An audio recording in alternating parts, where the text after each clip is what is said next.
ازيكم عاملين ايه؟ يا رب تكونوا بخير. يلا بينا نشوف الطاقة الحالية للي ظهر له الفيديو ده، ما يحاولش ان هو يتخطاه، لان شايفة فيه هنا مسج مهمة انتوا محتاجين تعرفوها. ان انتوا بقالكوا فترة زيادة عن اللزوم طيبين شوية، بتيجوا على نفسكوا علشان خاطر ناس تانيين، بتسامحوا في حقوقكوا كتير، مترددين تاخدوا خطوة.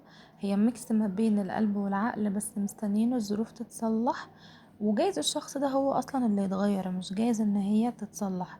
شايفة ان الكارت ده لما بيطلع بيجي يخبط على دماغكم كده، بيقولكوا فوقوا، وقت الطبطبة انتهت، وقت المشاعر انتهت. شايفة ان دلوقتي محتاجين تحسموا الموقف. شايفة هنا الكينج اوف سوردس، ولو هنتكلم على السيف بالذات هنا نقول ان انتوا في مرحلة محتاجين فيها تنشفوا قلبكم وتحكموا عقلكم. يعني هنركن المشاعر على جنب، ونركن اي حاجة بتهلك طاقتكم، اي علاقة بتستنزفكم طاقيا، اي حد بيخليكوا تلفوا حوالين نفسكوا وتدوروا على نفسكوا فيه، تقولوا احنا ليه مش كفاية.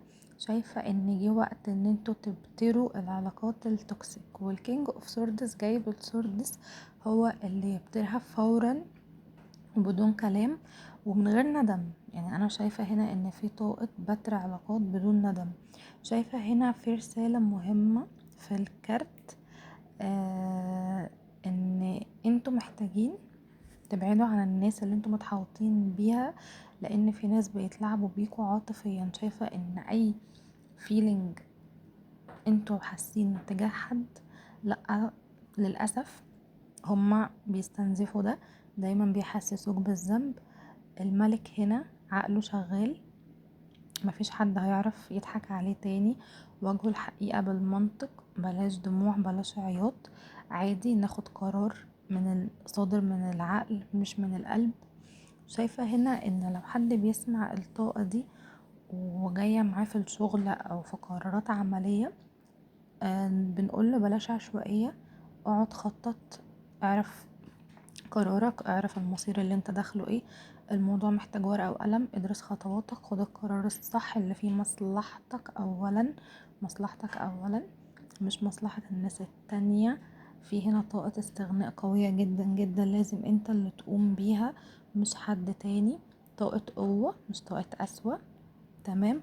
شايفة هنا بصراحة ان الطاقة دي ممكن تكون قوية وهتلمس ناس كتير، بس الشخص ده او الكارت ده طالع لشخص معين عشان يحتاج ياخد الخطوة اللي هو مأجلها بقاله شهور، ان هو يقطع العلاقات التوكسيك.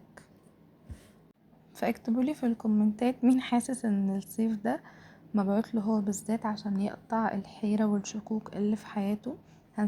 هستناكم تكتبولي في الكومنتات، واشتركوا في القناة، وهنتقابل المرة الجاية بطاقة جديدة وفيديو جديد.